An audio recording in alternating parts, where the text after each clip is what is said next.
From Hollywood, it's time now for John Lund as Johnny Dollar. My name is DeFranco, Mr. Dollar. I'm with the Claims Division of Eastern Life and Trust. What can I do for you, Mr. DeFranco? Help me pay off a claim, I hope. Well, that's a new wrinkle. Yeah, one of our new policyholders passed away last month. We can't seem to locate his beneficiary. Well, maybe he doesn't want the money. It's a she. Everybody wants money, especially insurance money. Would you like to take a whack at it? What floor are you on, Mr. DeFranco? 4th, 418. Just after you get off the elevator, turn to your left. Be there in an hour.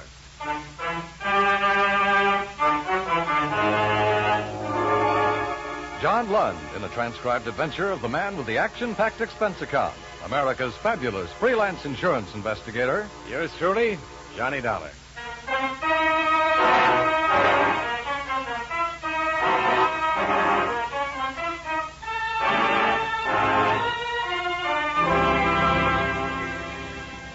Expense account submitted by Special Investigator Johnny Dollar. To Claims Office, Eastern Life and Trust Company, this city.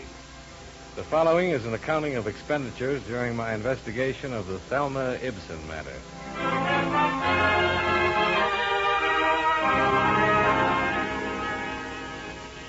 Expense account item 1, 15 cents, bus fare, from my apartment to Milton DeFranco's office, where we got right down to business. The deceased was a man named John Linden. He made his living selling papers in front of the Metropolitan Building. Oh, on 3rd Street? Yes. Did you ever see him? Yeah, I guess I have. Somehow you never think of someone like that leaving insurance money. No, you don't, but he took out 2 policies November the 5th, 1940, both of them $500 life. Uh-huh. So he has an estate of $1,000 that we have to give to a person named Thelma Ibsen. His daughter or something? No relation at all, just someone who stopped and talked to him one day. She must have had quite a line. Yeah, you'd think so, but I doubt it. She was only 10 years old at the time. Oh. I got all this from the agent who wrote up the policy. Used to buy his papers from old John. One day he told the agent he wanted to take out some life insurance so he could do something nice for a little girl he'd met that afternoon. And that's it. Well, quite a profitable meeting for her, huh? Yeah. Of course, $1,000 isn't a lot of money these days. But from him, it's a lot. Yeah. Thelma Ibsen must be 23 or 4 by now. I'd like to see her face when she gets that insurance check and finds out who it's from and why.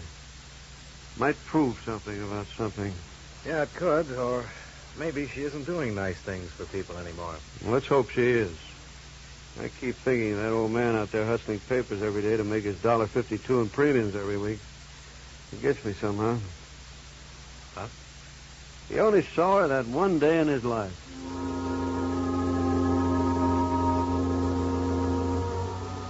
The local address for Thelma Ibsen was 213 Brainbridge. From neighbors, I learned that Thelma's parents had been killed in an automobile accident in 1945. She'd moved crosstown to live with an aunt, a Mrs. Mary Seeley. Mrs. Seeley died in 1950. Again, Thelma had moved. Where, nobody seemed to know. But they did know where she'd been working at the time. One of the girls there was brought into the manager's office. Yes. She quit without notice a couple of years ago. She just didn't come back. Were you a friend of hers? Yes. We were good friends. Used to have lunch together every day. We started here together, too. I see. Have you heard from her? No. Any idea where she might have gone? New York, I think. It's the closest place to go, isn't it?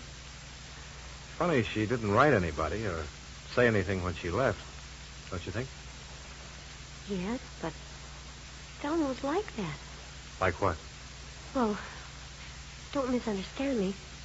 She was a real sweet girl, but there was something you could tell about her right away when you met her. She had plans of her own, and she just kept them to herself. Mm-hmm. You don't suppose anything's happened to her? I'm just trying to locate her. Did she ever talk about going to New York? No. Or what did she talk about? Oh, about meeting someone and getting married. Was she going with anyone when she disappeared? Oh, a couple of people around the office. Are they still around? I think so. You going to talk to them? I'd like to. They haven't heard from her either. No one has. She just plain left, bag and baggage.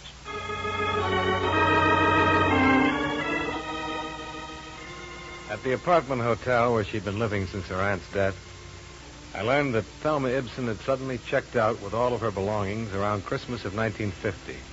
No forwarding address. The hospital, jail, and morgue records for the previous 2 years were covered. Nothing came up. A high school annual provided a fairly good picture of a tall, smiling girl with a pleasant face looking out from under a mitre cap. The Motor Vehicle Bureau recorded a driver's license issued in her name. A right thumb and forefinger print came with it. The picture, the prints, and all available information went into a file. Thelma Ibsen became a missing person.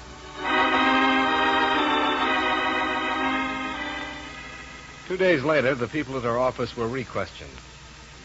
And then one of them recalled a man that she had been seen with just before her disappearance. Expense account item 2, $15. Transportation and incidentals, Hartford to New York. For the purpose of locating a Mr. Floyd Turnbull for possible information concerning Thelma Ibsen's whereabouts.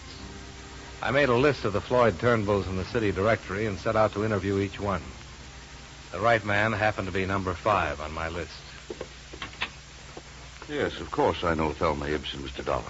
You say you're from an insurance company? That's right, Mr. Turnbull. Can you tell me where she is right now? I'm afraid I can't. Sit down, Mr. Dollar. Sit down. Thanks. Understand you knew her in Hartford. That's right, I did. She came here to New York with me. Oh? Let me assure you there was nothing improper about it. I met Thelma when she was working in one of the offices I do business with there. And when I suggested that she drive to New York with me, I did it with the understanding that we were to be married here. I see. No one could have been more surprised than I when she disappeared. You mean here in New York? Yes. Well, when was this? It was Christmas Eve of 1950. Oh. Thelma was staying with my sister Edna in Westchester. I picked her up about 6 in the evening to go to a party. And we stopped for gasoline somewhere between here and Long Island. I left the car for a moment, and when I came back, she was gone. You haven't seen her since? And I haven't seen her since. Well, did she leave a note in the car? Or a message of some kind? Nothing. Not a word. And she hasn't gotten in touch with you at all? No. She's never written? Never. I can't quite get with this. You were going to be married, and she disappeared in a filling station on Christmas Eve. Did you argue or something? No. I don't think I would ever have argued with Thelma. She was kind and sweet and gentle and all things to me. Your appearance here and these questions bring back the memory very strongly. How long had you known her before you decided to get married? About 3 weeks. Do you have any idea why she walked away? Yes, but I doubt if it's of any practical value to you. Well, any information I can get would be very helpful in locating her, Mr. Turnbull. All right, then. I think she was frightened. Of what? Of life, Mr. Dollar. Not people or circumstance, but life. You say that with a lot of conviction. Yes. Thelma had always been, well, a poor girl. She worked instead of going to college. She lived with a rather dowdy aunt who died just before I met her. Her parents had been killed in an accident a few years before. I think I offered her happiness that she always longed for. But she simply wasn't mature enough or adjusted well enough to accept it. But this is of no value, is it? Well, it might be. Did you know of any ambition she had? Maybe she wanted to go on the stage. She simply wanted to be my wife and live here. Oh, I can see what you're thinking. I'm old enough to be her father, but that's not the reason she walked away from that car. Believe me, Mr. Dollar, unless I'm terribly mistaken, that girl was very much in love with me and wanted to marry me. Tell me, have you tried to find her? No, I have not. I waited around the filling station that night hoping she'd return, but I didn't report the matter to the police. I intended to hire private detectives to locate her, but I gave that up, too. Well, I don't understand. If you loved her... Well, would this make it understandable, Mr. Dollar? Thelma was a rational, normal human being when I left her in that car. No one forced her away from it or me. The man at the station said she merely stepped out and disappeared down the street. She left of her own free will for her own reasons. Yeah, I think I can see your point. Thank you, Mr. Dollar. I've hoped that one day she'd appear at my door, contact me, come to me, but she hasn't. Is there any way I can help you more concretely? Well, if you could tell me the exact location of that filling station. I believe I can do that, but why? Last place she was seen alive. Oh, that word, alive. Just a word, Mr. Turnbull. Tell me, you suppose she had any money when she left? Why do you ask? Well, she'd have had to go to work if she didn't. Maybe she I see. Yes, she had money, quite a bit. How much? $2,300. Oh? She stole it from me, Mr. Dollar. I left my wallet in my overcoat. She took it while I was gone.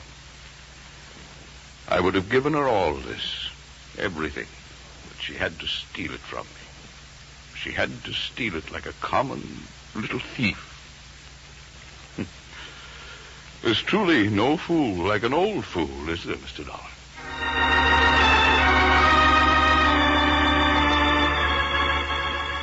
When I left Turnbull, it struck me. Here was the second elderly man in Thelma Ibsen's life. One had given her money which she wasn't around to receive, and from this one she'd taken money and didn't wait around to say thanks. Expense account item 3, $50.50. Car rental and incidentals involved in checking Floyd Turnbull's story. A major oil company owned and operated the filling station where Thelma Ibsen had been seen last. Their payroll records named 3 attendants on duty Christmas Eve 1950. I located and interviewed all 3. Enclosed fine statement of Earl Camden. Sure, I remember that chick. Better look in this picture, I'll tell you that. Well, anyways, she drove in with the old guy, see? He hadn't been away from the car more than 20 seconds before she was out and walking down the street as fast as she could go. Well, when he came back and asked what happened to her, I told him. Well, and he went back and sat in his car for maybe a couple of hours just waiting for her. I knew she was gone for good. I felt sorry for the old geezer. She shouldn't have run out like that. Christmas Eve and all. Edna Turnbull Spencer, Westchester, verified her brother's story. Thelma Ibsen had left all of her clothes at the house. Mrs. Spencer had not heard a word from her since Christmas Eve of 1950. The matter went to the New York Police Missing Persons Bureau. A check on the morgue and hospital records was unsuccessful. However, the police fingerprint files turned up an interesting lead. Misdemeanor, drunk, disturbing the peace. She was fined $25 a night, court April 25th, 1951. What's the address? 1212 Yardley.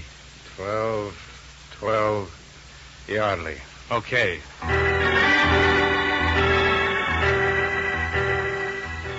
At the address on Yardley, I learned that Thelma Ibsen had moved 8 months before. Again, there was no forwarding address. The landlady turned out to be quite talkative, however. I'm glad, too, she moved from here, Mr. Dollar. I'd like to help you find her, but I'm awfully glad she moved from here. Well, why do you say that, Mrs. Prentice? Oh, noisy. Parties all the time. I run a quiet place for quiet people, you know. Yes, I'm sure, but... I thought she was the quiet type when she took the apartment, or I'd never given it to her. She told me she was a secretary, that she worked downtown. Did she say where? Oh, no. And she didn't work. How could she? She was out every night and slept most of the day. And men used to come to see her. Honestly. Do you know any of them, Mrs. Prentice? Oh, no. Just men. All kinds, all sorts. I see. Was she friendly with anybody in the building? No. Did she go with any particular man? I couldn't say. All I can tell you is I'm glad she doesn't live here anymore. I'm awfully glad.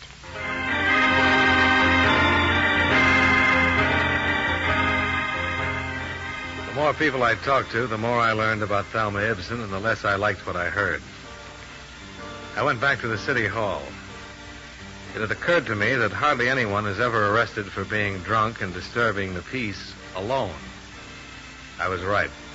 The night court files revealed that Thelma Ibsen had been arrested with 8 other people. I took down their names and began to check them out. Number 6 down the line was a man named Unger, who was in the hosiery business. Yes, he remembered Thelma Ibsen very well. No, he hadn't seen her for 6 months, but he could tell me where she lived. He did. And I went there.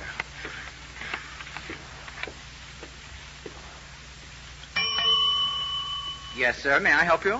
I'm looking for Miss Thelma Ibsen. Oh, I'll ring her room. Is she expecting you? No. My name is Dollar. It's a business matter. Mr. Dollar. That's right. Just a moment. I'm ringing. Well, I don't understand that. What? She came in about a half hour ago. I know she's up there. Well, maybe she came out again. No, I'd have seen her. I've been at the desk all the time. Well, if that isn't the strangest thing. Maybe she's visiting one of the other apartments. Perhaps. Would you like to leave a message, Mr. Dollar? Well, it'll be okay if I go up and camp on her doorstep. I've been looking for her for a long time now. Of course.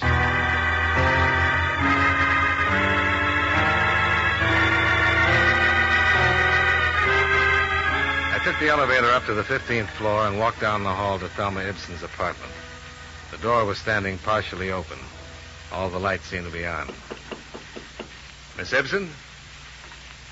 Miss Ibsen? Miss Ibsen? Go back. Get away from this room. What? Get away or I'll jump.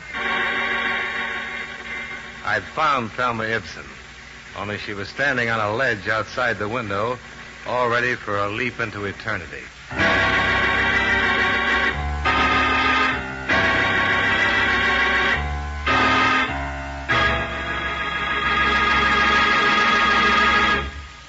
We'll return to yours truly, Johnny Dollar, in just a moment.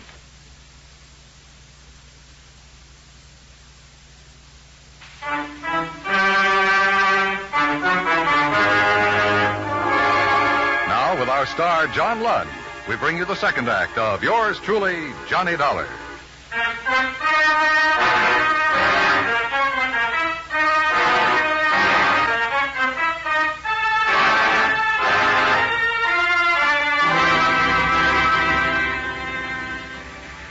Come any closer.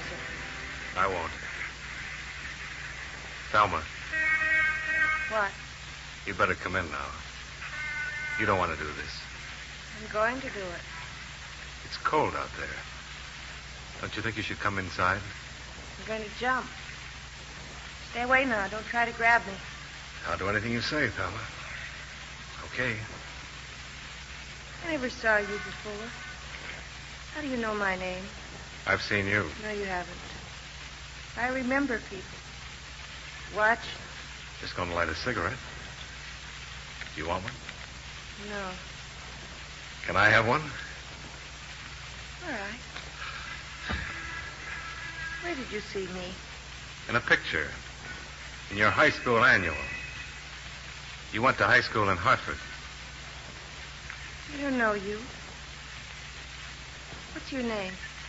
Johnny Dollar. Are you from Hartford? Yeah. Step over there. Let me see your face in the light. No. You aren't from Hartford. You're lying to me. Mr. Dollar, I Go wanted away. to... Go away or I'll jump. Why, Miss Ibsen? Go on. Get out of here. Go ahead.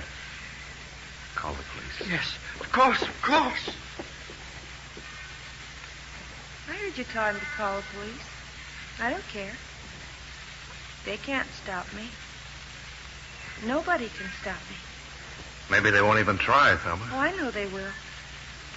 They'll talk to me just the way you're talking. They try to get close enough to grab me. I wanted somebody to call the police. I want them all down there waiting for me to jump. When the crowd's big enough, I'll jump right down there. I'm not afraid to do it. Why do you want to jump, Thelma? I have my reasons. Look. There's a couple of people down there who see me. They'd like to see me jump. I don't think they'd like to see that at all, Thelma. Oh, yes, they would. They might say they wouldn't, but they'll hang around, and if I don't jump, they'll be disappointed. Nobody wants you to jump, Thelma. Oh, sure they do. Those people down there would love to see it happen. You'd like it, too. If I wanted to see you jump, I'd be waiting on the street with those people. But I don't want to see you do that. And neither do they. I want you to live, Thelma. That's more people down there now. Oh, you're getting the big lights up here. God. Thelma, look. If you're broke, if you need money... Don't come any closer, I told you before. I want to help you, Thelma. Nobody wants to help me. Nobody's ever wanted to help me. You're wrong about that. Floyd Turnbull wanted to help you. Floyd Turnbull? You met him? Yes. And he's still very much in love with you. After I stole money from him and walked out on him? The money meant nothing to him. He still loves you, Thelma. Thelma? I don't love him. I never loved him. He thought so. He was just nice. Why did you leave him that way? I'm no good. Never have been, you know. I've never been any good to anybody. Would you like to talk to Floyd? No. I don't want to talk to him or anybody. I know. But after I jump, I want you to tell Floyd something. Sure. Tell him I meant to send the money back to him. I didn't think it was that much. Tell him I never was any good at all. That I left him because of that. All right. You can tell him I loved him. He'd feel good, I think. All right. Go back! I don't care who you are. Go back or I'll jump right now. Wait. Close that hall door. If you want to see me jump, you'll have to watch from the street down there with the others. Close it! Is he a policeman? I suppose so. I don't know. He looked foolish. We all look foolish at one time or another. It passes. Do I look foolish? Yes, Thelma, you do. You're not going through with this. In the end, you'll come back into this room and everybody down there will go home. That isn't true. You know that for the first time in my life, I know exactly what I want to do, how I want to do it. I'm going to jump. From what I know about you, I thought you always knew pretty much what you wanted out of life. I never knew anything. And it's all botched up. I'd be happy one minute and crying the next. Things kept happening all the time. Got so tiresome. When Mom and Daddy died, I should have died too. Then I wouldn't be here making all those people down there have bad dreams for weeks to come. I should have been with them when they were killed in that car. Well, it won't be long. I won't be tired anymore pretty soon. Thelma, wait. Wait for what? You say you've talked to people who've known me, who know what I was and what I am. I didn't turn out the way they wanted me to, did I? I didn't even turn out the way I wanted to be. Look at me. Why should I wait? One man I didn't talk to had more faith in you than anybody else. He was an old man who sold newspapers in front of the Metropolitan Building. His name was John Linden. Old John. Thelma? Old John? Old John. You met him one day when you were a little girl. It meant a lot in his life. An awful lot. You remember old John? Yes. I was downtown after school, looking in the windows. I had a nickel and I bought a paper from this old man. I talked to him. He said I was a very nice girl, and he asked me my name and where I lived. What did you talk about, Thelma? About school. And about growing up. He told me I'd grow up someday, be a lovely woman. He said, lovely woman. He was very nice. What else did you talk about? School. He asked me what grade I was in. Let's see. I guess I was in the 5th grade or maybe the 6th. It's such a long time ago. But you remember it. Of course, I remember it now. Where's John now? He died a month ago, Thelma. He left you all his money. What money? What money would that poor old man have? Insurance money. Comes to $1,000. You're lying. No, I'm not, Thelma. That's why I've been looking for you. It's my job to see that you get the money that he left for you. He wanted you to have it. Why?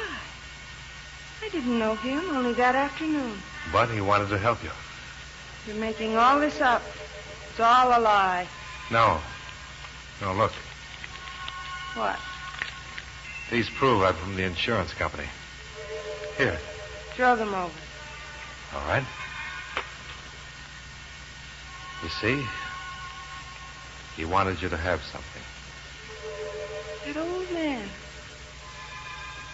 That poor old man. I only stopped and talked to him.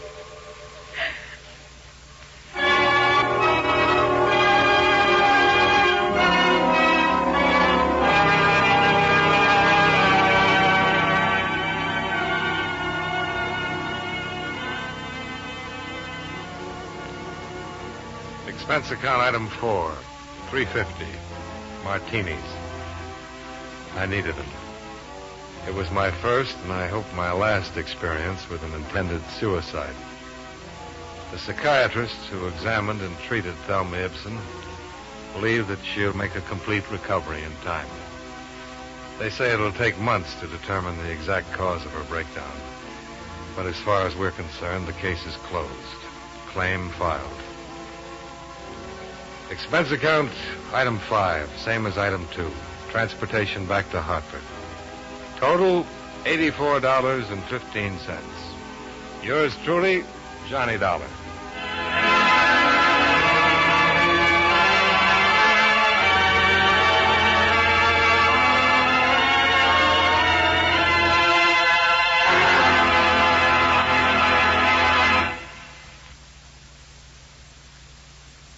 Yours truly, Johnny Dollar, stars John Lund in the title role and is written by E. Jack Newman with music by Eddie Dunstetter.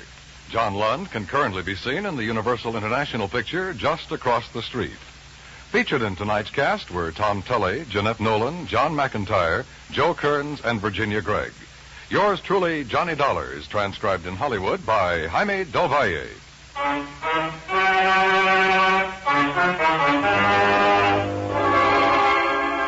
This is Dan Cubberly inviting you to join us next week at this time when John Lund returns as... Yours truly, Johnny Dollar.